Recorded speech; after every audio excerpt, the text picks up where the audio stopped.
हर भोले नमः शिवाय। नमः शिवाय, ओम नमः शिवाय, हर हर भोले नमः शिवाय। ओम नमः शिवाय, ओम नमः शिवाय, हर हर भोले नमः शिवाय। नमः शिवाय, ओम नमः शिवाय, हर हर भोले नमः शिवाय।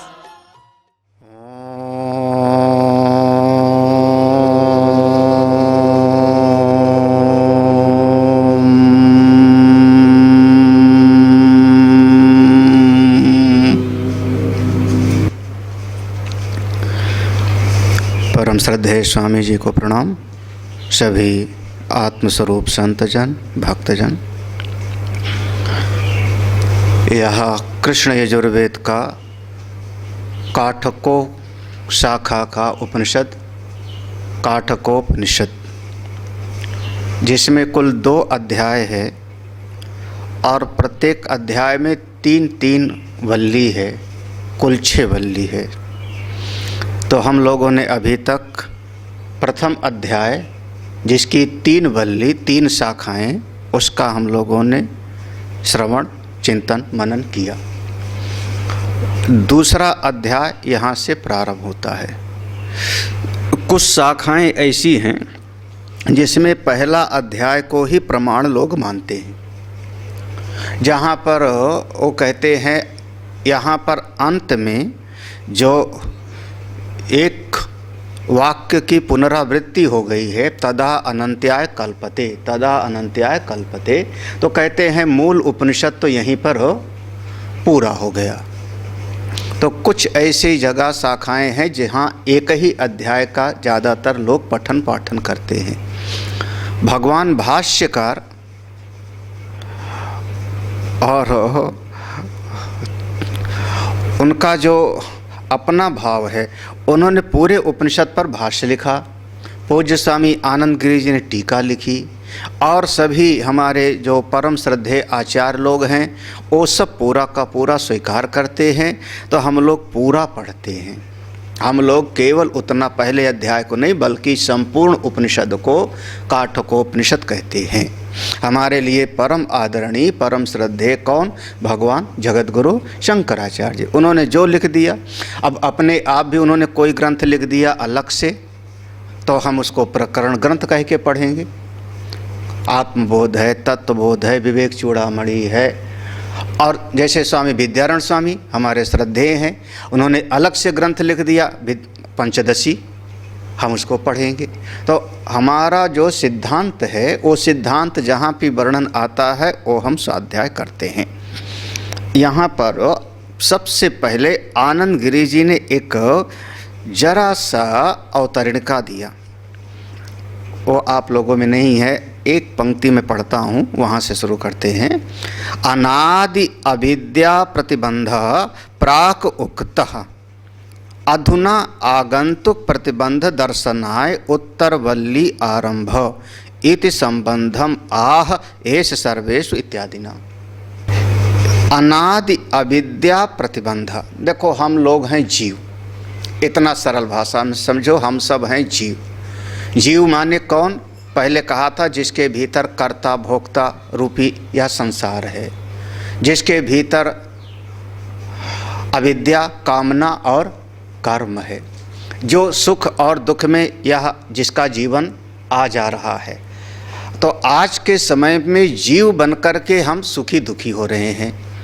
मूलतः हम हैं सच्चिदानंद परमात्मा, मूल रूप से हम वही सतस्वरूप हैं, चित्त स्वरूप हैं, आनंद स्वरूप हैं। लेकिन अपने आनंद स्वरूप को न जानने के कारण, अब इसको तीन तरीके से ले आओ। अपना मूल स्वरूप है सत, और उस सत स्वरूप को नहीं जाना जब जीव, न जानने के कारण, अविद्या के कारण अपने आप को मान लेता है कर्ता। सत स्वरूप के अज्ञान से बन गया कर्ता। ठीक है। फिर जो हमारा मूल स्वरूप है चेतन, ज्ञान स्वरूप चित्त, उसको नहीं समझ पाया ठीक ठीक। और जब अपने चेतन स्वरूप को नहीं समझ पाया तो अपने आप को मान बैठता है कि मैं इंद्रियों के द्वारा जो जानता हूँ उसका हो गया ज्ञाता। क्यों ज्ञाता बन रहा है? क्योंकि अपने मूल चित्त स्वरूप को वो जाना नहीं। और उसी तरीके से जब यह अपने मूल आनंद स्वरूप को नहीं जानता कि मैं आनंद स्वरूप हूँ, तो अपने आनंद स्वरूप के अज्ञान के कारण मानता है अपने आप को भोक्ता। तो ये तीन जो वृत्ति होती है, सत्य स्वरूप के अज्ञान से माना कर्ता, चित्त स्वरूप के अज्ञान से माना अपने आप को ज्ञाता, और आनंद स्वरूप के अज्ञान के कारण अपने आप को मान लिया भोगता, मैं भोगने वाला हूँ। तो यह अपने मूल है सत्य चित्त आनंद, लेकिन उसको नहीं जाना तो अपने आप को मान बैठा कर्ता, ज्ञाता और भोक्ता। और तब ते जीव भयो संसारी, वो संसार में आ गया। तो मूल में क्या हो गया? अनादि अविद्या प्रतिबंधा। यह एक मूल में एक अविद्या है, हम इसको मूला विद्या कहते हैं। जड़ में बैठा हुआ है, जड़ में बैठा हुआ है, ठीक है ना। अब ये जो यहाँ पर यह जीव जो बन गया, इसके मूल में तो वो हो गया। अब यह जीव कभी सुन लिया कि नहीं, उत्तिष्ठत, उठो, जागो, प्राप्य वरान निबोधत, महापुरुषों को प्राप्त करके आत्मज्ञान प्राप्त कर लो, जीवन मुक्त हो जाओ, यहीं सुखी हो जाओ। जब सुन लेता है तो सुन के चलता है साधना के मार्ग पे। तब साधना के मार्ग पे जब चलता है तब क्यों नहीं जान पाता अपने आप को? करें अनादि अविद्या प्रतिबंधा प्राग उक्ता। पहले समझा दिया कि अनादि अविद्या जड़ में बैठी है, लेकिन अधुना आगंतुक प्रतिबंध दर्शनाय। अब हम आगंतुक प्रतिबंध कैसे समझें, उसके लिए ये नया एक वल्ली प्रारंभ की जा रही। तो दो प्रकार का प्रतिबंध हुआ, एक जड़ में है, मूल है, और दूसरा हो गया आगंतुक। दृष्टांत दे के समझाऊं तो स्पष्ट होगा, बिना दृष्टांत के स्पष्ट नहीं होगा। कि समझ में आ गया? नहीं, हाँ। एक ऐसा व्यक्ति है, समझो, जो जन्म लेते ही जिसके पास आंखें नहीं है, जन्मांत, जन्म लेते से आंख नहीं है ना, तो इसका नाम हो गया, क्या हुआ? ए उसका मूल में हो गया ना। अब उसके पास आंख नहीं है, चाहे जितना आप उपाय कर लो, चाहे जितना उपाय कर लो। तो लेकिन जब मूल में बैठा हुआ है तो उसको हम कह रहे हैं मूल प्रतिबंध, मूला अविद्या। अब वो आंख ठीक नहीं हो पाई, लेकिन अब हमारी आंख है, जब जन्म लिए तो ठीक थी, 20 साल तक मेरी आंख ठीक रही, 40 साल तक आंख ठीक रही।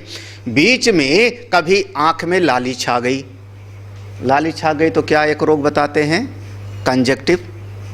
कंजक्टिवाइटिस, ऐसे कुछ कहते। हाँ, एक हम लोग देहात में कहते थे आंख आ गई। आती कि नहीं आंख?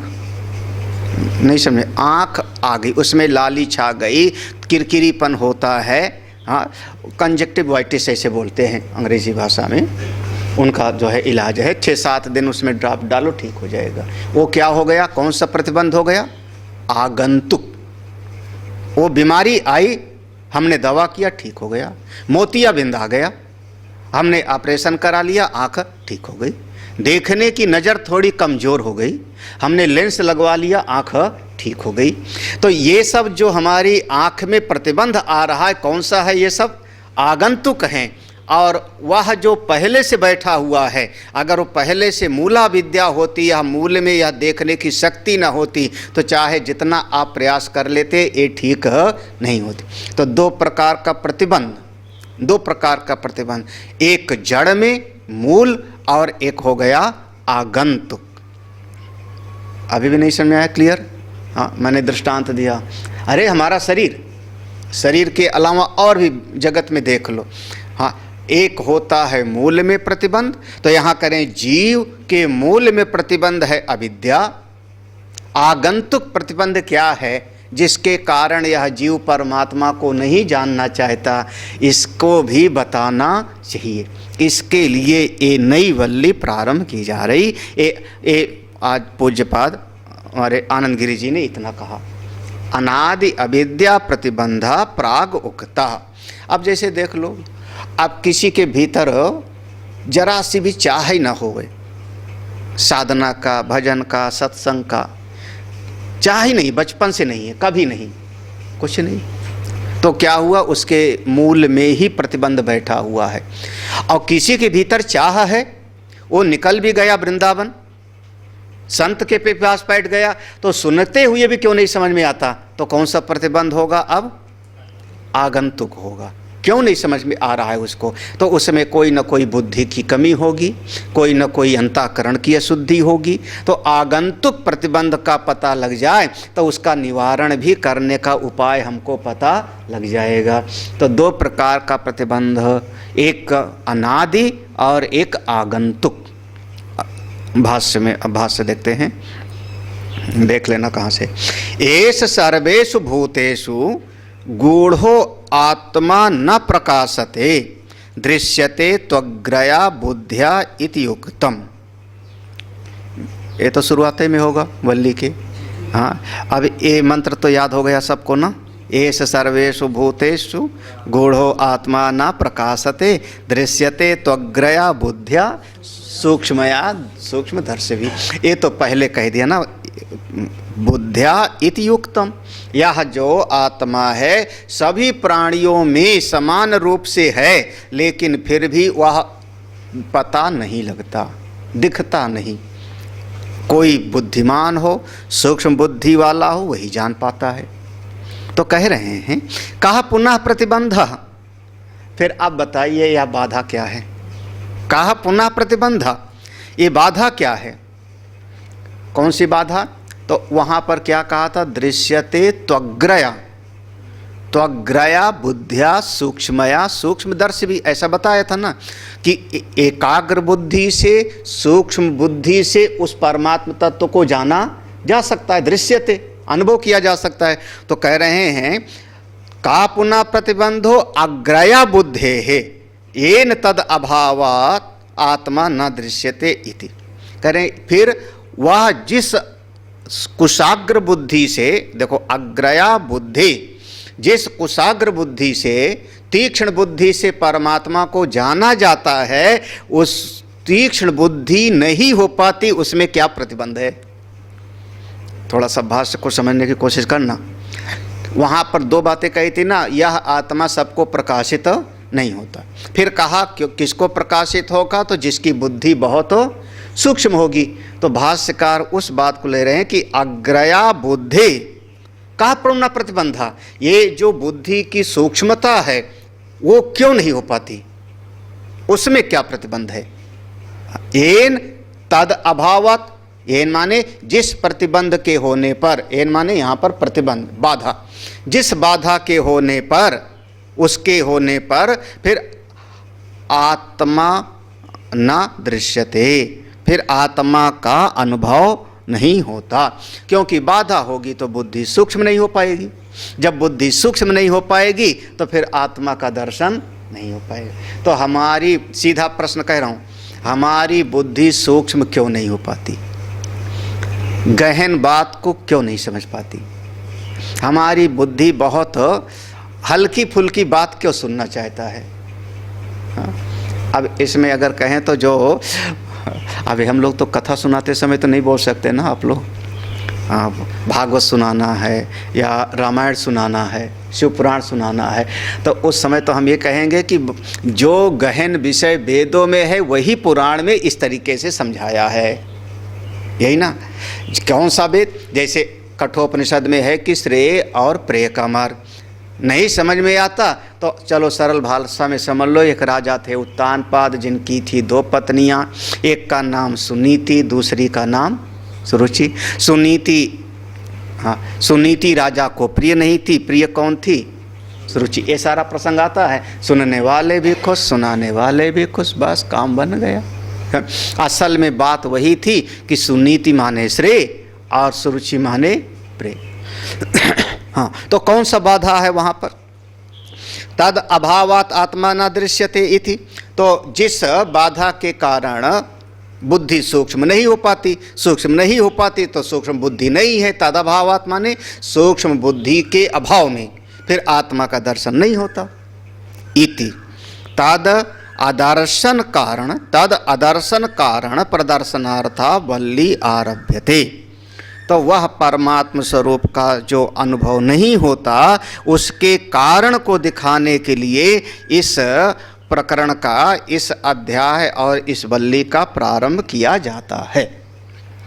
सीधा सीधा दो प्रकार का उपदेश वहाँ दिया कि यह आत्मा सब में है लेकिन सूक्ष्म है, इसलिए सबको जल्दी दिखाई नहीं पड़ता।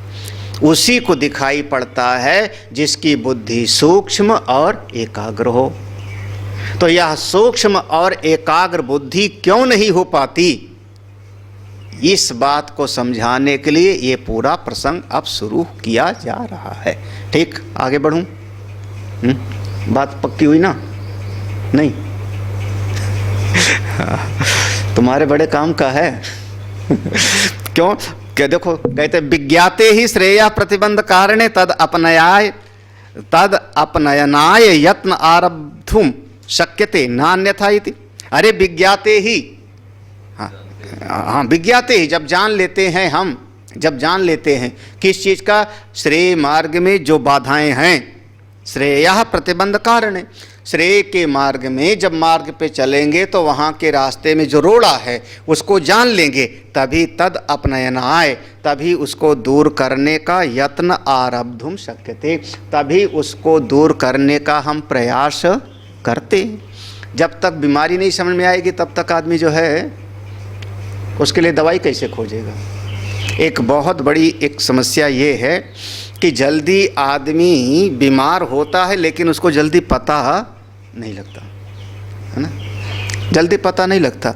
और एक दो बार समझाओ तो भी जल्दी उनको समझ में बात नहीं आती। अपने वो स्वामी जी जब यहाँ प्रवचन कर रहे थे ना, कुछ गड़बड़ हो गया था, क्या या था यहाँ पेंट वेंट चल रहा था, तुम नहीं थे, रामेश्वरम में थे, इसमें पेंट चल रहा था ना।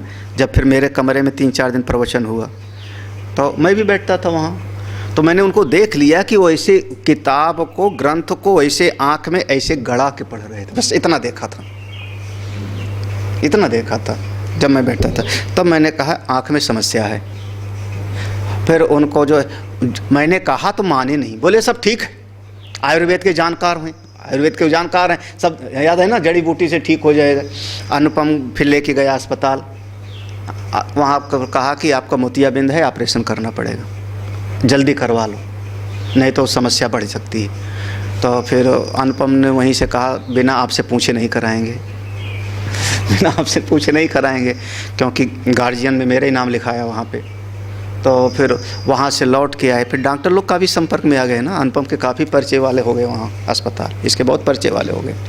हाँ, तो अब वहाँ पर फिर लौट के, तुम थे नहीं वहाँ पर, तो फिर हमने कहा करवा लो, पैसे वैसे की चिंता मत करो। बोले नहीं, जड़ी बूटी से ठीक कर लेंगे। याद है ना, ऐसे बोला था ना, जड़ी बूटी, है ना, आत्मानंद जी महाराज, जड़ी बूटी से। तो हम ज़बरदस्ती क्यों, कहीं कुछ गड़बड़ हो जाए तो बिना मतलब के दोष हमारे ऊपर आए, हमने कहा कर लो। ये तो हमारा तो एक सलाह है। बाद में फिर 2-4 दिन खाने के बाद फिर जो है कराई लिया उन्होंने, कराया उन्होंने, ठीक भी हो गए, अभी भी ठीक होंगे शायद, अब तो ठीक ही होंगे। तो जल्दी जो अपने भीतर कोई दोष है तो दोष पता नहीं लगता ना, दिखता ही नहीं। अगर एक बार अपने दोष का पता लग जावे तो आदमी उसको दूर करने का उपाय कर लेगा। हाँ। अरे उस एक बार शरद को बुलाया इनसे ना, शरद को तो बुलाया था, विवेक आया था फिर वो लेके शुगर नापने की मशीन। तुम्हें कहाँ मानते हो, तुम भी जल्दी में बड़ी मुश्किल से माने थे तुम। हाँ, तुमसे इनसे बहुत बहस करना पड़ता है। हाँ, तो है ना, बहुत बहस करना पड़ता है। बात तो हमारी हम आपकी मान लेते हैं। हाँ, लेकिन बहस ज़रूर करते हो। हमने कहा आँख को टेस्ट करा के आओ, आँख को टेस्ट करा के आओ, बोले ठीक है, बढ़िया है, बढ़िया चल रहा है। उन्होंने कहा नहीं, टेस्ट करा के आओ। ज़बरदस्ती फिर पता लगा कि ऑपरेशन कराना पड़ेगा, उसके बाद ठीक हो गया। फिर दोनों का चश्मा बदलो आया। तो अब ये जो अपने भीतर जो प्रतिबंध है ना, उसको बहुत बढ़िया शब्द कह रहे हैं आप, ध्यान देना, विज्ञाते ही श्रेय प्रतिबंध कारणे। संसार में तो आदमी को पता ही नहीं कि मैं बंधन में हूँ। हम अपने गांव में चले जाओ, मैं किसी भी गांव में, तुम बंधन में हो, कहेगा पागल हो। पागल हो, मैं कहाँ बंधन में हूँ, तुम्हारा दिमाग खराब है। अरे मैं बढ़िया खाता कमाता हूँ, अपना घर में हूँ। तो पहले बंधन का पता लगे, हमारे जीवन में समस्या क्या है, तब उसके तद अपनयन आए, तब उसकी दूर करने के लिए जीव यत्न आरब्धम, उसको दूर करने का प्रयास करता है। सीधा सीधा सा है। जब पता ही नहीं लगेगा तो कैसे करेगा। हाँ, तो कैसे क्या क्या प्रतिबंध है हमारी बुद्धि की सूक्ष्मता में। अब यहाँ पर अगर सावधानी से समझोगे तो साधन पक्ष पे जा रहा है ना। जो मूल विषय था साध्य का, वह ओंकार तत्व का निरूपण किया। अब यहाँ पर साधन पक्ष पर ज़्यादा जोर होगा। है वो भी साध्य पक्ष का है, लेकिन साधन पर ज़्यादा जोर होगा यह अध्याय पूरा का पूरा, क्योंकि बुद्धि सूक्ष्म हो तो आत्मा का दर्शन होगा। तो इसके लिए यह वल्ली का प्रारंभ किया जा रहा है। अब हम लोग पहला मंत्र पढ़ते हैं। पहले मंत्र में ही जो स्वयंभू सृष्टि को बनाने वाले हैं उन पर हम आक्षेप करते हैं। महाराज हमको फंसाया किसने?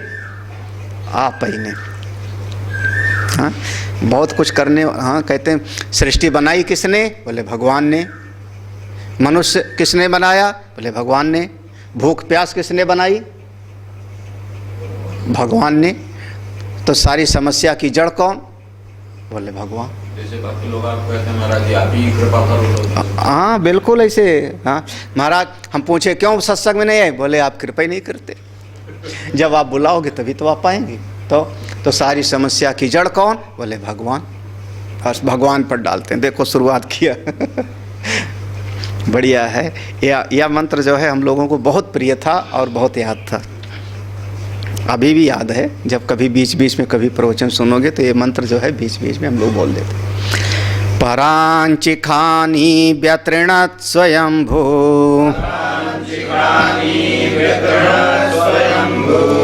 तस्मात् परां पश्यति नान्तरात्मन्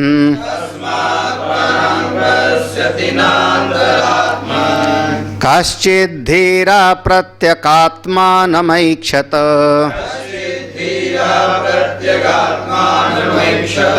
आवृच्चक्षुरमृतत्वमिच्छन् परांचिखानी व्यतृणत् स्वयंभू तस्मात् परां पश्यति नान्तरात्मन्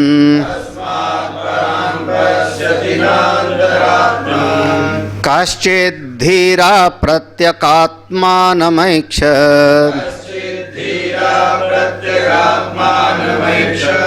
आवृच्चक्षुरमृतत्वमिच्छन्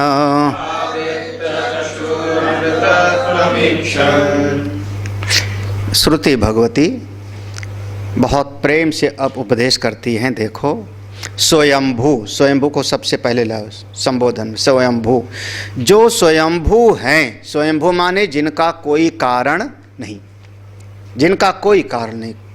जिसने सृष्टि बनाई, जिसने जगत को बनाया, यहाँ पर वही कौन आएगा? कारण ब्रह्म, कार्य ब्रह्म। वो कौन आएगा? कारण ब्रह्म आएगा। शुद्ध ब्रह्म नहीं, याद है ना? कार्य ब्रह्म, कारण ब्रह्म और पर ब्रह्म, ऐसा वहाँ पर विभाग किया था। कार्य ब्रह्म माने सृष्टि, कारण ब्रह्म माने इसको बनाने वाला, और शुद्ध ब्रह्म माने कार्य कारण दोनों का अधिष्ठान। तो यहाँ पर जो कारण ब्रह्म है यानी ईश्वर, सृष्टि को बनाने वाला, अभिन्न निमित्त उपादान कारण के लिए यहाँ कहा जा रहा है। कौन? स्वयंभू। वह स्वयंभू ईश्वर ने खानी, खानी माने कहते हैं, खानी माने खोड़हर, छेद, खंदक चाहे जो कह लो। अच्छा गड्ढा, गड्ढे लिखा है क्या उसमें? उसमें जो भी खानी माने जैसे पेड़ में एक जगह पर वो हो जाए ना, खोड़र हो जाए, खोड़र बोलते थे हम लोग, खोड़र, छेद, गड्ढा कह लो तो हाँ खोड़र। तो ऐसे ही हमारे शरीर में कुछ खानी है, हाँ, हाँ जगह है, खम आकाश को कहते हैं। यहाँ पर इंद्रियाँ, इंद्रियों का नाम है खान, बहुवचन में इंद्रियाँ। कौन? अच्छा, आँख की जगह पे गड्ढा है कि नहीं? कान में गड्ढा है कि नहीं? नाक में गड्ढा है, छेद है कि नहीं? मुंह में गड्ढा है कि नहीं? रोए रोए में गड्ढा है कि नहीं? किसी के शरीर पर पूरा एक प्लास्टिक चढ़ा दो, मर जाएगा कुछ दिन में। उसके रोए रोए से भीतर जो है ऑक्सीजन आ जाती है, तो पूरी प्लास्टिक चढ़ा दो, मर जाएगा, है ना? तो ये सब खानी माने इंद्रियां। तो ये जो इंद्रियां हमारी हैं, उन इंद्रियों को स्वयंभू परमेश्वर ने परांची, परांची माने पराग अंचति गच्छन्ति इति, आगे आएगा, बहिर्मुखी बना दिया, बाहर की तरफ जाती हैं। बनाया किसने इनको बहिर्मुखी? बोले स्वयंभू भगवान ने। आँख बाहर को देखती है, कान बाहर का सुनता है, नाक बाहर से गंध लेती है, बहिर्मुखी बना दिया। और उसने बहिर्मुखी बना के व्यातीर्णत, हमारा तो नाश ही कर दिया। व्यातीर्णत माने हमारा जो है बिल्कुल बहिर्मुखी बना दिया इंद्रियों को, और बहिर्मुखी इंद्रियां बना दिया तो मेरा नाश कर दिया। हिंसितवान, मेरा तो सब बंटाधार कर दिया। पूछा क्यों? बोले जब बहिर्मुखी बना दिया तस्मात् परांग पश्यति, इसीलिए उसने बनाया है तो इंद्रियां बाहर की तरफ जाती हैं, बाहर को देखती हैं। परांग पश्यति, क्योंकि बनाए इसीलिए गया है तो बाहर की तरफ जाती हैं, बाहर की तरफ दौड़ती रहती हैं। स्वाभाविक है, वो बनाई इसीलिए गई हैं। जब इसीलिए बनाई है इंद्रियां तो बाहर की तरफ जाती हैं, तो हमारा तो पूरा इसलिए सब का सब हमको संसार में फंसा दिया उसने बना करके। ना अंतरात्मन, अपने भीतर की तरफ इंद्रियां नहीं आती, क्योंकि ये बहिर्जगत के लिए ही बनाई। तो बहिर्जगत में 5 विषय हो गए ना, शब्द स्पर्श, सवेरे से भी सुन रहे, रूप रस गंध, उनको पकड़ने के लिए इंद्रियां बाहर जाती रहती हैं। जब परमेश्वर ने इसीलिए बनाया है तो वो अपना काम कर रही हैं। हाँ? और हम इसमें फंस गए। हाँ? फंसाने वाला कौन? वही है, और कौन है?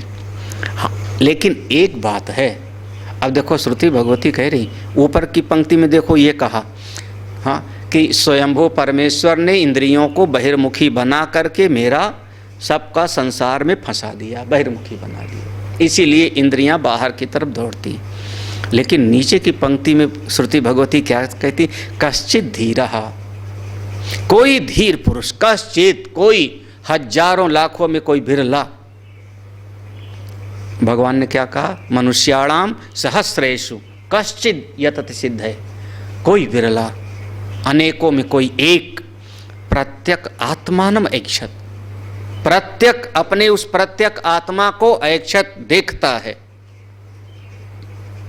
बिल्कुल साधना करके कोई धीर पुरुष, सबसे पहली चीज कहा धीर पुरुष, कोई धीर पुरुष अपनी आत्मा को, वो जो पहले बताया था ना कि इससे सूक्ष्म है, महान है और प्रत्यक उसका अंतरतम है, अंतरात्मा है, तो सबसे सूक्ष्म हो गया वह परब्रह्म परमात्मा आत्मा, कोई बिरला देखता है। प्रत्यक आत्मानम ऐक्षत। हाँ, कैसे? आवृत चक्षु, ये दूसरा दिया, आवृत चक्षु। आवृत चक्षु माने अब इंद्रियों को उसने अपने भीतर सिकोड़ लिया। कैसे? जैसे कछुआ, कछुआ अपने सारी इंद्रियों को बाहर निकाल के चलता है, लेकिन जैसे खतरा दिखता है तो अपना पूरी इंद्रियों को वो समेट लेता है। ऐसे आवृत चक्षु, कोई बिरला होता है जो अंतर्मुखी हो जाता है, सब नहीं। हाँ भाई देखो, इस जगत में भी देखो, कोई बच्चा ऐसा होता है कि उसको बचपन में से ही जो है भजन पूजन अच्छा लगता है, मंदिर अच्छा लगता है। कोई बच्चा ऐसा होता है उसको पकड़ के भी बिठाओ तो भी बैठने के लिए तैयार नहीं होता। अपने हरिद्वार में देखो ना, एक बच्चा देखो, वो आता है ममता राजीव का, छोटा सा बच्चा 2-2 घंटे बैठा रहता था। एक बच्चा महादुष्ट, महादुष्ट है ना। तो आने बंद कर दिए। हाँ, तो फिर उसके कारण लड़ाई हो गई।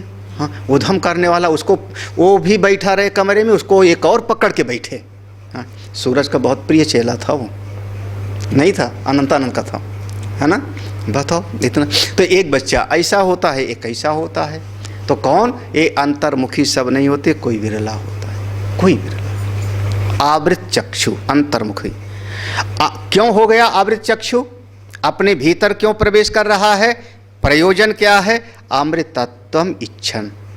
अब वो विवेकी पुरुष अमृतत्व को चाहता है, अमृतत्व को चाहता है। कोई विरला होगा जो उस अमृत तत्व की इच्छा से अंतर्मुखी हो गया और अंतर्मुखी होकर के धीरता को लाता है और अपने स्वरूप को जान लेता है। तो यहाँ पर देखना, धीर की यहाँ पर जो है एक तरीके से विशेषण है, काश्चित धीरा, कोई धीर। तो धीर का विशेषण होगा प्रत्यक आत्मानम, अपना अंतर्मुखी, अपनी आत्मा की तरफ मुड़ता है। आवृत चक्षु, उलट गया उसका देखने का नजरिया, देखने की दृष्टि बदल गई। और अमृतत्वम इच्छा, अमृतत्व की इच्छा से। ठीक है, मंत्र का अर्थ समझ में आ गया ना। आगे भाष्य में पढ़ें, समझ में आ रहा है कि नहीं?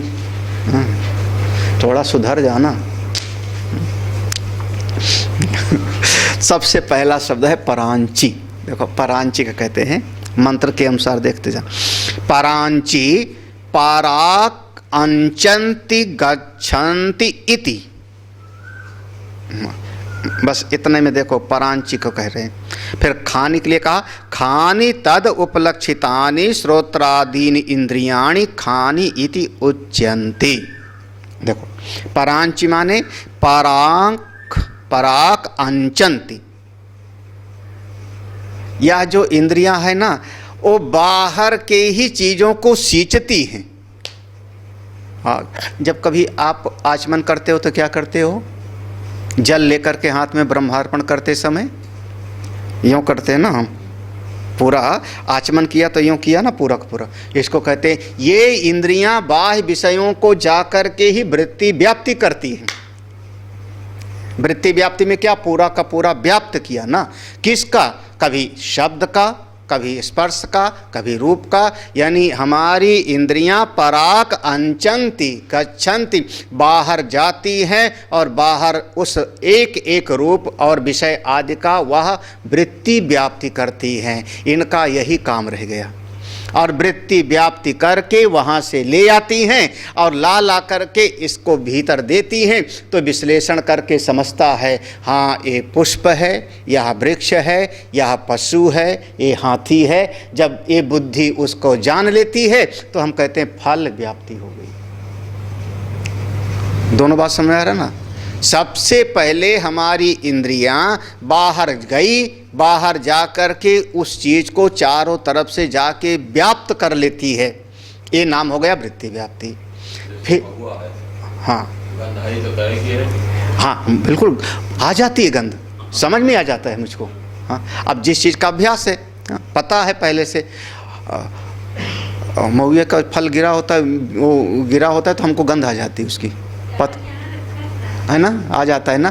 तो कैसे पता लगा? बोले हमारी नासिका से मन हमारा नासिका के माध्यम से बाहर निकला और जहाँ वो गंध आ रही उसको जा कर के उसने व्याप्त किया। ठीक है, व्याप्त करके जब वहाँ से वापस आया फिर उसने हमारे मन को दिया, इस प्रकार की गंध है। तो मन अपने चित्त में से तमाम निकालता है, बहुत सारे संस्कार बैठे हैं, सर्च करता है, इतना संस्कार, ये इस तरीके का गंध, इस तरीके का गंध। और अंत में उसने कहा ये गंध महुए की है, ये गुलाब की है, ये गेंदा की है, पहचान लिया। हाँ।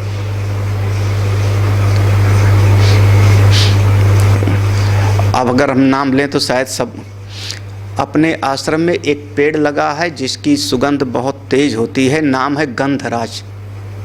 जानते हो कहाँ पेड़ है? नहीं जानते हो? गंधराज।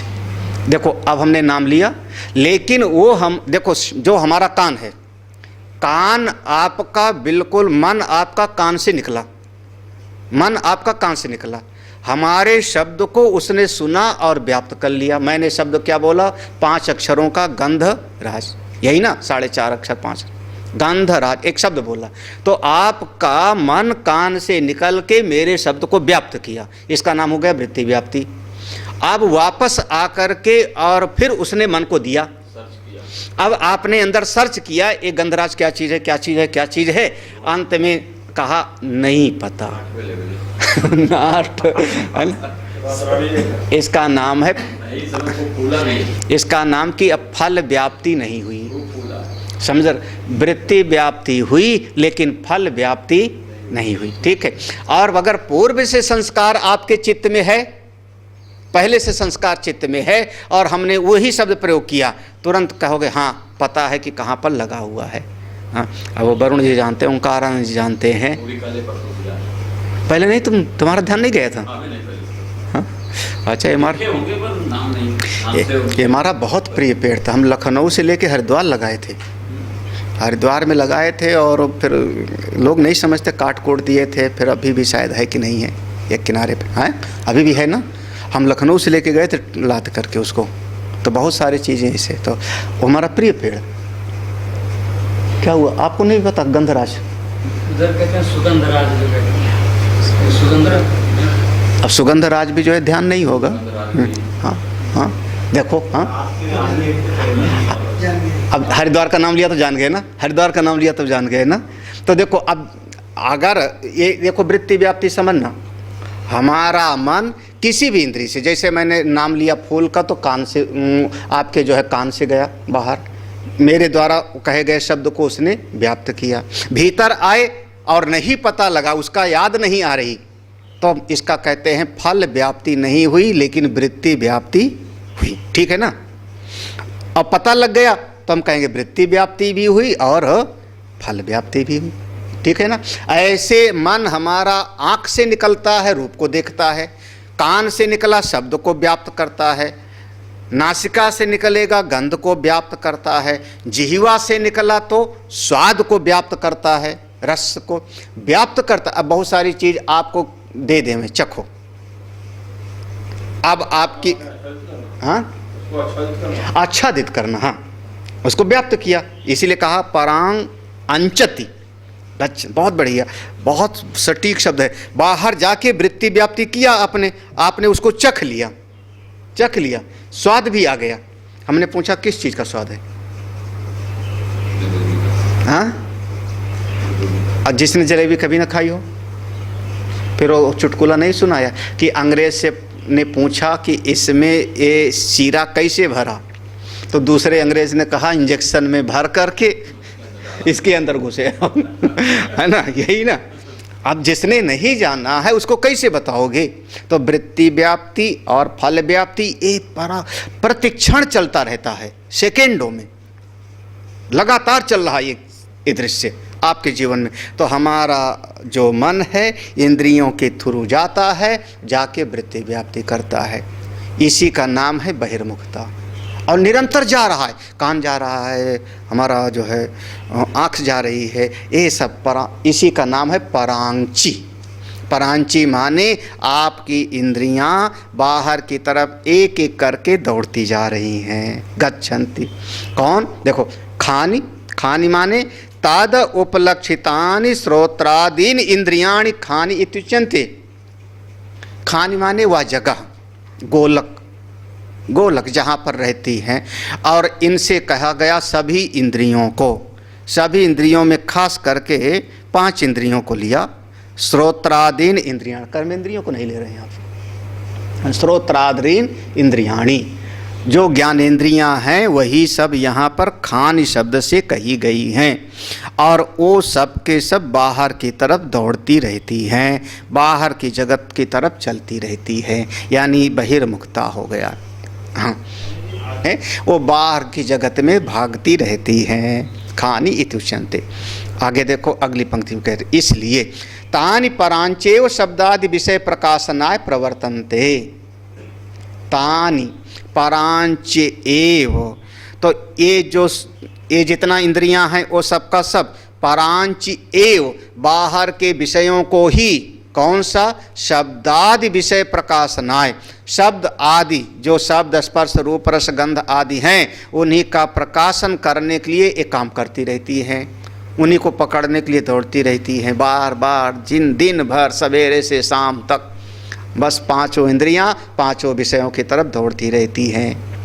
प्रवर्तन्ते यस्माद एवं, देखो यहाँ इस पंक्ति पर थोड़ा ध्यान देना, यस्माद एवं स्वाभाविकानि तानि व्यतृणत हिंसितवान हननम कृतवान इत्यर्थः। यस्माद एवं क्योंकि ऐसा है, क्योंकि ऐसा है, ये बिल्कुल सबके साथ में है। स्वाभाविकानि, ये स्वाभाविक है। स्वाभाविक माने जैसे बच्चा जन्म लिया तभी आँख खोल के बाहर तो देखता है। हाँ, आप बाहर से आप कुछ बोलो, शब्द करो, वो ध्यान कर कान लगा के सुनने की कोशिश वो करता है ना। हाँ, कुछ करते हैं कि जो है बच्चा गूंगा बहरा तो नहीं है, हाँ, तो उसको वो रिएक्ट करता है आवाज़ की तरफ कि नहीं, हाँ, ऐसा ध्यान देता है कि नहीं। तो ये स्वाभाविक है, ये जन्म जन्मांतर से चला आ रहा है। स्वाभाविकानि तानि, चूँकि ये हमारे जीवन के साथ इंद्रियां लगी हैं और इनका स्वभाव बन गया है बाहर की तरफ दौड़ना, तो इसी को मान लो व्यातृणत हिंसितवान, माने हमारा तो सत्यानाश कर दिया बहिर्मुखी बना के। हननम कृतवान, हननम कृतवान माने हमारा तो पूरा बंटाधार कर दिया, हमको फंसा दिया दुनिया में। को असो, किसने फंसाया? किसने फंसाया? अब ये सब थोड़ा सा अध्यारोप भी कर लेना है ना। किसने फंसाया? कहते हैं स्वयंभू परमेश्वरः स्वयमेव स्वतंत्रो भवति सर्वदा न परतंत्र इति। किसने फंसाया? बोले स्वयंभू परमेश्वर, जो स्वयंभू हैं, परमेश्वर हैं, स्वयं एव स्वतंत्रो भवति, जो परम स्वतंत्र हैं, जिन पर कोई अंकुश नहीं, किसी का बाधा नहीं, वही सर्वदा न परतंत्र, जो कभी भी किसी के परतंत्र नहीं होते, क्योंकि जो सबके स्वामी हैं। हाँ, देखो ऐसा होता है ना कि जैसे आप अपना घर बनाओ तो आप अपने घर के स्वामी हो, तो आप अपने घर में स्वतंत्र हो, बाहर के सड़क पर परतंत्र हो, लेकिन अपने घर में तो आप स्वतंत्र हो ना। आप अपनी फैक्ट्री में जाना है तो आपकी चाहे मर्जी कुर्ता धोती पहन के जाओ, चाहे लुंगी पहन के जाओ, चाहे पैंट शर्ट पहन के जाओ, हाँ, आपकी अपनी मर्जी है। पैदल जाओ, बिना चप्पल के जाओ, चाहे यहाँ बैठो, चाहे वहाँ बैठो, चाहे खड़े रहो, क्योंकि कंपनी किसकी है? चाहे ज़मीन भी बैठो, चाहे कुर्सी भी बैठो, हाँ, तो आप स्वतंत्र हो ना। हाँ, आप स्वतंत्र हो, दूसरे स्वतंत्र नहीं हैं, है ना। क्यों? क्योंकि वो बनाया हुआ आपका। अरे हम अपने आश्रम में स्वतंत्र हैं, हम अपने आश्रम में स्वतंत्र हैं, क्योंकि आश्रम मेरा है, मेरा बनाया हुआ। चाहे मैं 7 बजे नाश्ता करूं, चाहे 8 बजे करूं, चाहे 9 बजे करूं, मैं स्वतंत्र। लेकिन दूसरे के आश्रम में जाऊंगा तो कई बार तो अभी कलकत्ता में कितने बजे 3-3 बजे भोजन किए, दोपहर का लंच 3 बजे किया, है ना। ऐसे था ना, 2 बजे 3 बजे रात का खाना जो है भगवान भला करे। वहाँ अब स्वतंत्रता कहाँ है? लेकिन ये अपना आश्रम है तो मैं अपने आश्रम में स्वतंत्र हूँ, ठीक है ना, समझ में आना चाहिए। तो ये सारी सृष्टि बनाई किसकी है? जिसकी बनाई है वो स्वतंत्र है। बस इसी सिद्धांत को ले जाओ। जैसे मैं अपने बनाए घर में स्वतंत्र हूँ, हम पर आपका हुक्म नहीं चलेगा, हमारा हुक्म आप पर चलेगा, आपका हुक्म हम पर नहीं चल सकता, क्योंकि ये बनाया हुआ किसका है? मेरा है। तो ये सारा जगत किसका बनाया हुआ? जिसका बनाया हुआ है, फिर वो स्वतंत्र हैं। चाहे कभी चाहें तो नरसिंह बन के आ जावें, चाहे तो योगी कपिल बन के आ जावें, और चाहे तो 12 बन के 12 माने सुअर, है ना, वो बन के आ जावें। उनकी मर्जी होवे तो राम धर्मवान बन के आ जावें, उनकी मर्जी होवे तो बुद्ध बन के आ जावें। क्यों? स्वतंत्र ना परतंत्र। इस सृष्टि को बनाने वाला वह, क्योंकि यहाँ अब इंद्रियों को बनाया किसने? हाँ, अब ये नहीं कह सकते कि हमने बनाया। इसको बनाने वाला कौन? मैं नहीं हूँ, इंद्रियों का निर्माता जीव स्वयं नहीं है। ठीक है, तो मैं बनाने वाला नहीं हूँ। अन्य कोई बनाने वाली जड़ वस्तु हो नहीं सकती। जड़ वस्तु जिसमें इतना व्यवस्थित कार्य कारण की विधि हो वो हो नहीं सकता, और जड़ का नियंत्रण करने वाला कोई न कोई होना चाहिए। तो निर्माण करता कौन? बोले ईश्वर। तो वह स्वयंभू परमेश्वर जिसने इंद्रियों को बनाया, उसने इंद्रियों को बहिर्मुखी बना करके मान लो कि हमारा तो संसार में हमको फंसा, यही हो गया व्यतिरणत, संसार में हमको फंसा दिया और तब से हम संसार में फंस गए। वह परमेश्वर स्वतंत्र है सर्वदा। कह रहे स्वतंत्र तो भवति सर्वदा, ना परतंत्र, वो कभी भी परतंत्र नहीं होता। अब यही कारण है कि हमारी सब इंद्रियां बाहर की तरफ दौड़ती हैं। देखो अब इसका जो है ले आ रहे हैं यहाँ पर, तस्मात् परांग पराक रूपान अनात्म भूतान शब्दादीन पश्यति उपलब्धते उपलब्धा न अंतरात्मन अंतरात्मानम इत्यर्थः। करें तस्मात् इसीलिए, क्योंकि स्वयंभू ने ऐसा बनाया है इसलिए, तस्मात् माने इसलिए, परांग पराक रूपान, यह इंद्रियां बाहर की तरफ जाती हैं। किसमें? अनात्म भूतान। अरे जो जड़ चीजें हैं जी, जड़ वस्तुओं में जाती रहती हैं बार बार। हाँ, बहुत बढ़िया शब्द है। चेतन किसी भी इंद्रिय के द्वारा दिखाई नहीं पड़ता। मेरी आंख अगर आपको देख रही है तो आपके शरीर को देख रही है, और आपका जो शरीर दिखाई पड़ रहा है वो जड़ है, 5 महाभूतों से बना हुआ है। आपके भीतर जो चेतन शक्ति है वो आँखों के द्वारा ग्राही नहीं है। समझ आ रहा है कि नहीं? कोशिश करना समझने का। हाँ, तो आपकी इंद्रियां बाहर जितनी विषयों को देखती हैं वो जड़ वस्तु को देखती हैं, अनात्मभूत, केवल अनात्मभूत। कौन? शब्दादीन पश्यति, शब्द स्पर्श रूप रस गंध को उपलब्धते, इन्हीं को ग्रहण करती हैं। ना अंतरात्मन अंतर आत्मानम, अंतरत आत्मानम, अपने भीतर की आत्मा को ग्रहण नहीं करती। एक दिन शायद हम लोग विचार कर रहे थे कि यह आँख सबको देखती है लेकिन आँख अपने खुद को देख नहीं पाते, है ना। आँख को देखना हो तो हम शीशे के सामने खड़े होते हैं, शीशे में झांक करके देखते हैं। आँख सबको देखती है, खुद को नहीं देखती। ऐसे हमारी सब इंद्रियां हैं, बाहर की तरफ दौड़ती रहती। अब नीचे की पंक्ति में आते हैं, एवं स्वभावे अपि सति लोकस्य कश्चित् नद्या प्रतिस्रोता प्रवर्तनम इव धीरो धीमान विवेकी प्रत्यक आत्मानं प्रत्यक्षा असौ आत्मा चेत प्रत्यक आत्मा। यहाँ तक देते हैं, यहाँ पूर्ण विराम होगा शायद, है ना।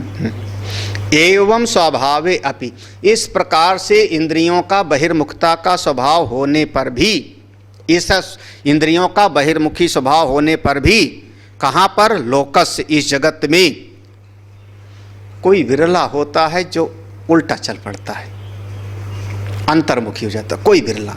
कैसे? दृष्टांत समझो, कश्चित नद्या प्रतिस्रोता प्रवर्तनम इव, कभी ऐसा देखा कि नदी जिधर से निकली थी उसी तरफ फिर से मुड़ के बहने लगी? हमने कई बार ये बात कही, जैसे गंगा जी निकली हैं उत्तर से, हिमालय से, है ना, हिमालय से निकली हैं उत्तर से, और बहती बहती कहीं कहीं पहाड़ वगैरह में घूम घाम करके ऐसा हो गया कि फिर उत्तर की तरफ धारा बहने लगती। हाँ, तो जैसे उत्तर काशी है, अपना वाराणसी है, काशी में करीब जो है 2-3 किलोमीटर तक ऐसे जो है उत्तरमुखी है, उत्तर वाहिनी है, और भी 2-3 जगह है। हम लोग मेजा रोड में गए थे, वहाँ पर, ये मेजा रोड आपका मिर्ज़ापुर के बीच में, इलाहाबाद मिर्ज़ापुर के बीच में, वहाँ पर उत्तर वाहिनी है कई जगह पर। और वैसे भी अगर जो है अपनी गोमती को गूगल पर देखो तो, हाँ, तो ऐसे ऐसे करके घूमती नदी नहीं है, जमुना ऐसे घूमती हैं, ऐसे ऐसे टेढ़ा मेढ़ा बकुले के जैसे।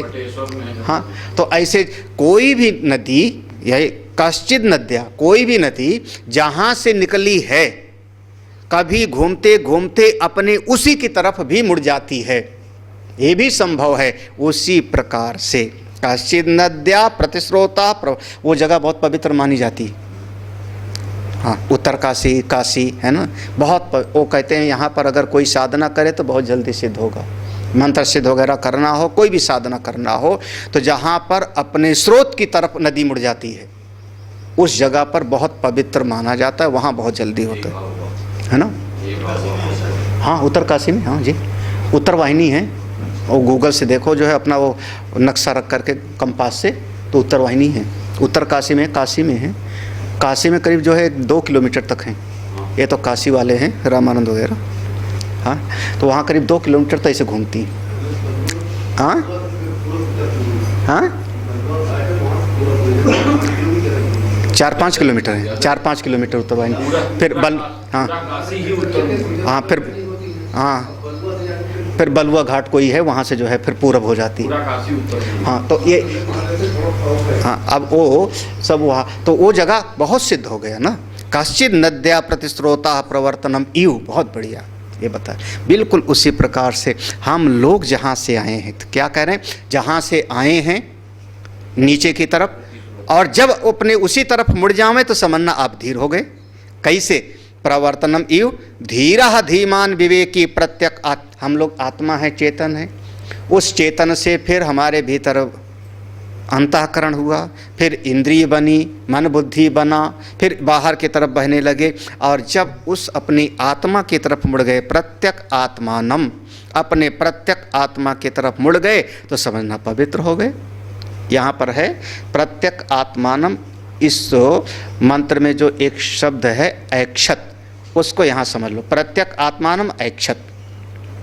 हाँ, तो धीरा धीमान विवेकी प्रत्यक आत्मानम ऐक्षत, ये भाष्य में अब समझने के लिए उसको अध्याहार करते हैं, उस शब्द को लगा लेते हैं। देखो, एवं स्वभावे अपि सति, इस प्रकार से स्वभाव होने पर भी, लोकस्य, इस लोक में, जैसे कोई नदी आदि प्रतिस्रोता अपने स्रोत की तरफ ही उल्टी चल पड़ती है, ऐसे कोई धीर धीमान विवेकी प्रत्यक आत्मानम ऐक्षत, प्रत्यक आत्मा को देखता है।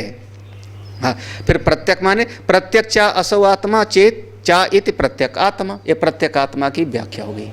प्रत्यक आत्मा माने जो अपनी इंद्रियों के भीतर है, जो अपनी आँख कान को सुनने की शक्ति देने वाला है, अपना अंतरात्मा, वो प्रत्यक आत्मा को ही यहाँ पर प्रत्यक कहा गया है। ऐक्षत का आगे है, लेकिन अर्थ नहीं निकलेगा ना। भाष्य की पंक्ति का अर्थ समझना है तो हमको उस शब्द को वहाँ पर लाना पड़ता है। तो हाँ, प्रतीचि एव आत्म शब्दो रूढ़ो लोके ना अन्यस्मिन, यह जो प्रत्यक है ना, प्रत्यक शब्द, ये अपने आत्मा में ज़्यादातर जो है रूढ़ लो अर्थ है। रूढ़ अर्थ माने दुनिया में इसी को कहते हैं, दुनिया में बात इसी की कहते हैं। कैसे, जैसे आदमी ने कहा कि मैं तुम्हारा साथ दूंगा, मैं तुम्हारा साथ दूंगा, तो कौन कह रहा है साथ दूंगा? हाथ पांव, हाथ पांव साथ देगा कि भीतर वाला बोल रहा है? मैं माने कौन बोल रहा है? कौन साथ देगा? नहीं समझ। अच्छा, अगर हाथ पांव साथ देने के लिए कहे तो रुपया न देवे, फिर यही ना। हाँ, रुपया देता है, साथ खड़ा रहता है, कौन? तो जब कहता है मैं साथ दूंगा तो शरीर की बजाय वो मैं भीतर वाला कह रहा है। नहीं समझ आ रहा? हाँ, हाथ पैर भी उसमें रहेगा, हाथ पैर भी जुड़ा रहेगा, लेकिन असल में कौन है? वो भीतर वाला है। हाँ, हाँ, आप एक फ़ोन कर दो, हम दूसरे को जो अपना परिचित होगा उसको फ़ोन करें, क्यों? वो भीतर वाला कह रहा है। तो प्रत्यक आत्मा हमेशा अपने भीतर की ही आता है। आत्मा माने अपने भीतर वाले को ही कहा जाता है। हमेशा ये शरीर की बजाय, इंद्रियों की बजाय आदमी अपने उस प्रत्यक आत्मा को ही आत्मा समझता है। समझ नहीं पाता, ठीक बस इतना है। समझ नहीं पाता, बोलता है। इसको कहते हैं, देखो, रूढ़ो लोके, दुनिया में प्रचलित यही है। हाँ, अरे महाराज क्या करूं, जो हम किए हैं वही तो पाएंगे, जो हम पहले किए थे वही भोग रहे हैं। क्या कह रहे हैं माने? कौन भोग रहा है? कौन किया था? ये शरीर तो मर गया होगा, कोई दूसरा शरीर था वो करके मर गया, इस शरीर में भोग रहे हैं। तो जो आदमी कह रहा है कि जो हम किए थे वही हम भोग रहे हैं, तो किसको कह रहा है? अपने भीतर वाले को। तो मूल रूप से कहना चाह रहे हैं प्रतीचैव आत्म शब्दो रूढ़ो लोके, लोक में भी प्रत्यक शब्द लगभग अपनी आत्मा के लिए ही प्रयोग किया जाता है, ना अन्यस्मिन, और अन्य के लिए नहीं। तो रूढ़ि अर्थ में जैसे पंकज, पंकज माने कमल, लेकिन उसकी व्युत्पत्ति देखो तो तो पंख से उत्पन्न होने वाले, पंख माने कीचड़, पंख से कीचड़ से उत्पन्न वाली हर वस्तु को हम कहेंगे पंकज। लेकिन रूढ़ि अर्थ क्या हो गया? पंकज माने कमल, है ना, तो ये रूढ़ि अर्थ हो गया। तो ऐसे बहुत सारी चीज़ होती है। तो रूढ़ि अर्थ से भी आत्मा अपने भीतर वाले को ही कहता है, बाहर वाले को आत्मा आदमी ही नहीं समझता। दुनिया में भी व्युत्पत्ति से भी देख लो, व्युत्पत्ति पक्षे अपि तत्रैव आत्म शब्दो वर्तते, व्युत्पत्ति की दृष्टि से भी आत्मा के लिए यह बहुत बढ़िया एक श्लोक है, और ये बहुत प्रसिद्ध है। हमने शायद याद कराया था कब? केनोपनिषद में क्या पढ़ा रहे थे तब याद कराया था कभी? हाँ, याद है ना? याद कराया था, हमको याद है, हरिद्वार में मैंने पढ़ाया था। हाँ, यहाँ जहाँ भी पढ़ाया होगा मैंने याद कराया था। और गीता जी में भी कहीं प्रसंग आया होगा तो पढ़ाया होगा। फिर से दो है, ये श्लोक पढ़ लो। यच्चाप्नोति यदा दत्ते, यच्चात्ति विषयानिह, यच्चास्य संततो भावस्, तस्मादात्मेति कीर्त्यते। देखो, इसमें आत्मा शब्द के 4 अर्थ दिए हैं। ये व्युत्पत्ति से, व्याकरण की दृष्टि से आत्मा शब्द के लिए जो धातु है वो है आप्लरी, आप्लरी व्याप्तो, आप्लरी व्याप्तो, इस धातु से प्रत्यय लग करके ये शब्द बनता है आत्मा। ठीक है, हाँ, समझना। तो पहला अर्थ है आत्मा का, भाव समझ लो। यत चा आपनोति, पहला शब्द है यत चा आपनोति।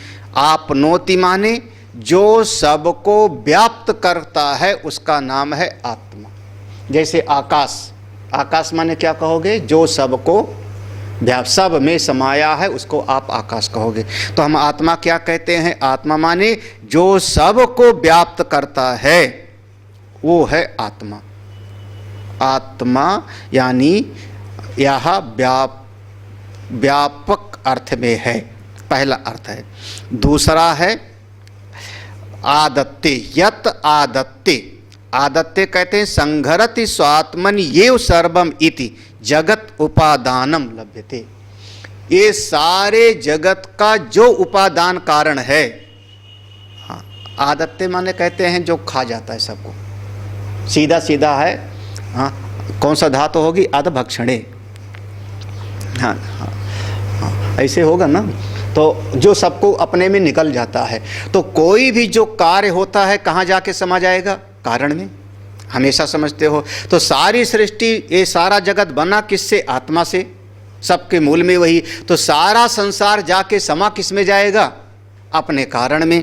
तो संघरति स्वात्मनि येव सर्वम इति, जो अपने भीतर सबको जाके समा लेता है। क्यों? जगत उपादानम, ये सारे जगत का उपादान कारण होने से। तो जो सबको अपने भीतर समा लेता है उसको हम कहते हैं आत्मा। 2 अर्थ किया, जो सब में व्याप्त है और जो सबको अपने भीतर समा लेता है। ठीक है। तीसरा अर्थ करते हैं यत चा अति विषयानि। अति माने भोग करना। अति का मतलब है भोग करना। जो सबका आनंद लेता है, जो सबका भोग करता है उसका नाम है आत्मा। इसका बहुत विषयान अति अस्ति इति आत्मा इति व्युत्पत्त्या स्वचैतन्य आभासेन उपलब्धितृत्वम आत्म शब्दार्थ। अब एक सब लोग जलेबी खायो ना, सब खायो, किसने नहीं खाया, किसने नहीं खाया जलेबी? जलेबी का स्वाद किसने लिया? शरीर ने कि जिह्वा ने कि भीतर हम जिंदा हैं तो चेतना ने? मरे हुए आदमी के मुंह में जलेबी रखो, हाँ, तो स्वाद कौन ले रहा है? हाँ, अगर मक्खी भी बैठ के चाट रही है तो वो भी तो जिंदा है, तभी तो ना। मरी मक्खी कैसे स्वाद लेगी? हाँ, तो वो जो चेतनता है भीतर, तो किसी भी चीज का जो भोग कर रहा है, कौन कर रहा है? वो चेतनता कर रही है। हाँ, ये सारे जगत में एक एक वस्तु का जो भोग है वो सब का सब वही चेतन तत्व कर रहा है, वो आत्मा है। तो सारे विषयों का भोक्ता भी असल में वही है। 3 अर्थ हो गए, जो सबको व्याप्त करता है, जो सबको अपने में समा लेता है, और जो सबका भोग करता है। कैसे? चैतन्य आभासेन, जो सबके भीतर चेतना है तभी उसका भोग कोई कर पा रहा है। और फिर चौथा अर्थ करते हैं, यच्चा अस्य संततो भावः, जो हमेशा रहता है, संततो निरंतरो भावः, जिसका हमेशा उसका भाव है, मतलब जिसका कभी अभाव नहीं। ना सतो विद्यतो भावः ना भावो विद्यते सतः, जो सत है उसका कभी अभाव, वो हमेशा है, जिसका हमेशा संततो भावः, बिल्कुल जिसका हमेशा उसकी सत्ता बनी रहती है, उसको हम कहते हैं आत्मा। आत्मा माने 4 अर्थ हुए, आत्मा शब्द के 4। इति आत्म शब्द व्युत्पत्ति स्मरणात्, इस प्रकार से आत्मा शब्द की व्युत्पत्ति से, व्याकरण की दृष्टि से भी इस बात को सिद्ध करते हैं। आत्मा ऐसा है तो कोई धीर पुरुष ऐसे आत्मा को जानना चाहता है।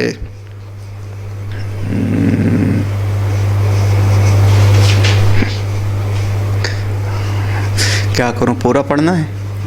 पूरा? अच्छा, चलिए।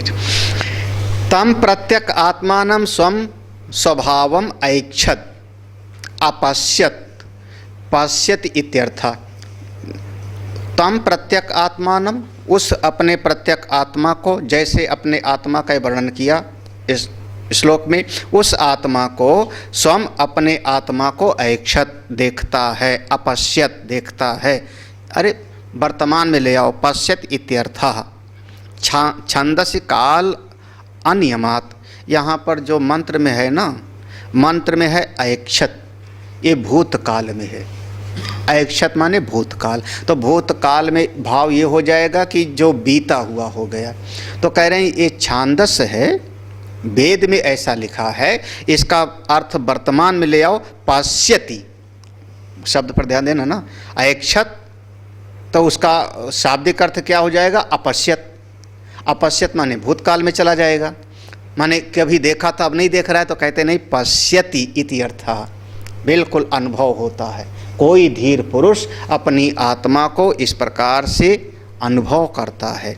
कथम पश्यति इत्युच्यते, किस प्रकार से अनुभव करता है? अभी साधन की बात आ जाएगी। आवृत चक्षु, आवृतम व्यावृतम चक्षु, श्रोत्रादिकम इंद्रिय जातम अशेष विषयाद्यस्य स आवृत चक्षु। मंत्र में जो आवृत चक्षु है उसका अर्थ कह रहे हैं कि आवृतम व्यावृतम चक्षु, अपनी इंद्रियों को, व्यावृतम माने वापस कर लिया। कहाँ से? श्रोत्रादिकम, ये जितनी इंद्रियां हैं, श्रोत्रादिक कान आदि जितनी इंद्रियां हैं, इनको सबको वापस कर लिया। कहाँ से? कह रहे हैं अशेष विषयाद यस्य, जितने इसके विषय हैं, शब्द स्पर्श रूप रस गंध, उन सब से इनको वापस परावर्तित कर लेने का नाम हो गया आवृत चक्षु। बिल्कुल अपने भीतर आ गया। सा एवं संस्कृतः प्रत्यक आत्मानं पश्यति, इस प्रकार से जो संस्कारित है, जिसका अंतःकरण, वही आत्मा को देख पाता है। ये सिद्धांत है। कोई वही कछुए वाला दृष्टांत ले आओ। यदा संघर्ते चायम कौर्मोंगानी सर्वशः, है ना, इंद्रियाणि इंद्रियार्थेभ्य, अपनी इंद्रियों को परावर्तित कर ले। जब ध्यान में बैठे, समाधि में बैठे, तो बस कुछ नहीं सुनना, कुछ नहीं देखना, सारी दुनिया मिथ्या है। व्यवहार में जब आ जाए तो भाषित है तो व्यवहार कर लेते हैं, क्योंकि ये शरीर का धारण भी बिना व्यवहार के नहीं होगा। लेकिन ध्यान की अवस्था में, साधना की अवस्था में बिल्कुल दृढ़ निश्चय की जगत सब का सब प्रतिभाषित है, अपने सब इंद्रियों को समेट के बैठ जाए, वही दृष्टांत सबसे बढ़िया है। एक पंक्ति ये आप लोग इस पर बहुत ध्यान रखना, बहुत अच्छी पंक्ति है। कुछ पंक्तियां जो है ना वो मन को छूती। ना ही बाह्य विषय आलोचन परत्वम प्रत्यक आत्मा ऐक्षणम चैकस्य संभवती।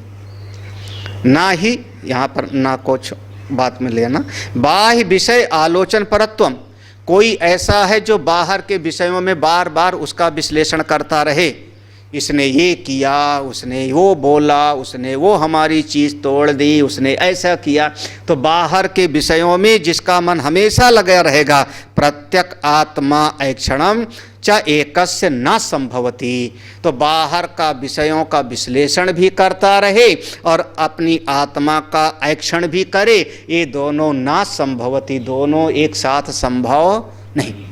हंसा बैठा ठाप फुलाओ गाल। ये पंक्ति अब लोग बाहर के विषयों का जब तक विश्लेषण करता रहेगा, वो कह रहे हैं बाह्य विषय आलोचन परत्वम, ये अच्छा है, ये खराब है, ये ठीक नहीं हुआ, वो ठीक है, ये उचित है, वो अनुचित है, उसने ये कह दिया, उसने हमको जो है उंगली दिखा दी। जब बाहर की चीज़ों में इतना दिमाग लगा रहेगा तो फिर आप अपनी आत्मा का दर्शन कैसे कर पाओगे? ना संभवती।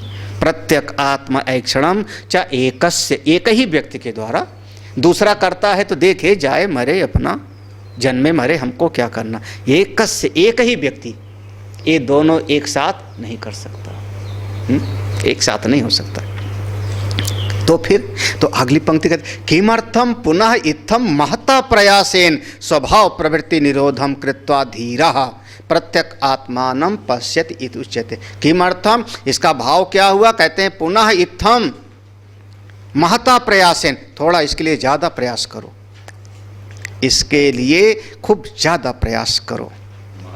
हाँ बिल्कुल, कोई जुझारू व्यक्तित्व, हाँ अब जुझारू कह दें तो किसी को समझे में ना आवे, है ना, खूब जूझ जाओ इस साधना के लिए, चिंतन कर।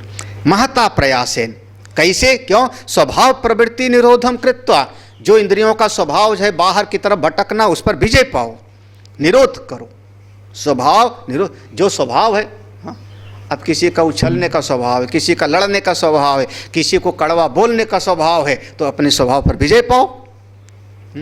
ये कहने से थोड़े काम चलेगा, हम तो ऐसे ही हैं, हाँ ये कहने से फिर साधक नहीं हो, फिर मर गए, साधक खत्म।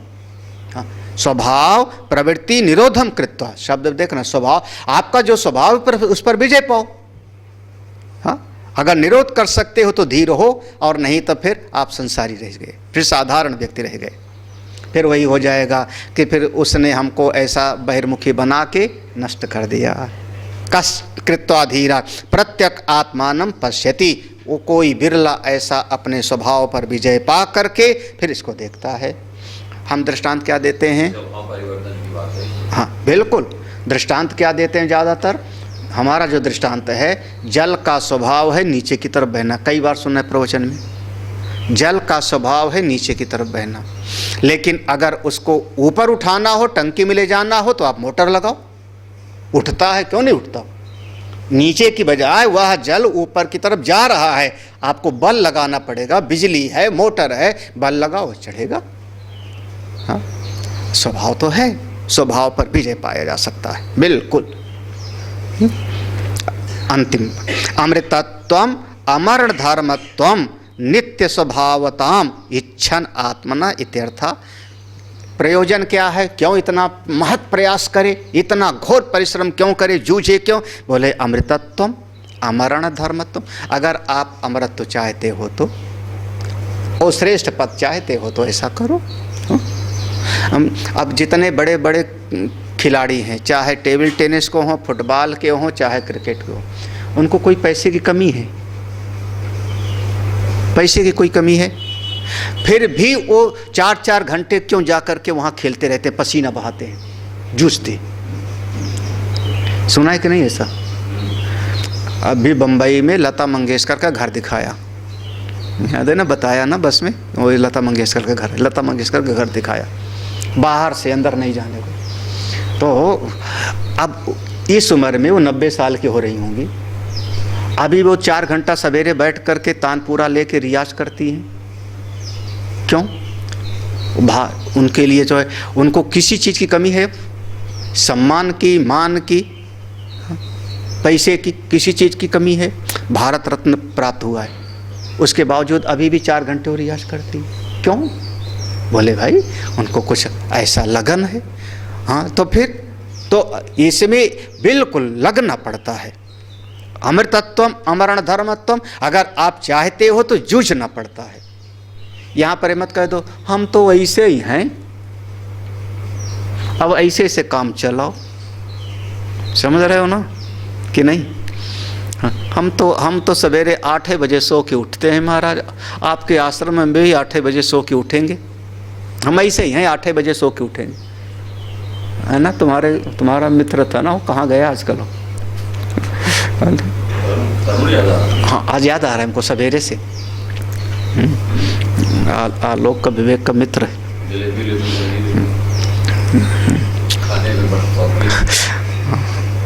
अब उसका प्रारब्ध है, हमको कोई चिंता नहीं, लेकिन हाँ अब हमारा स्वभाव ऐसे है। बोले ऐसे कैसे?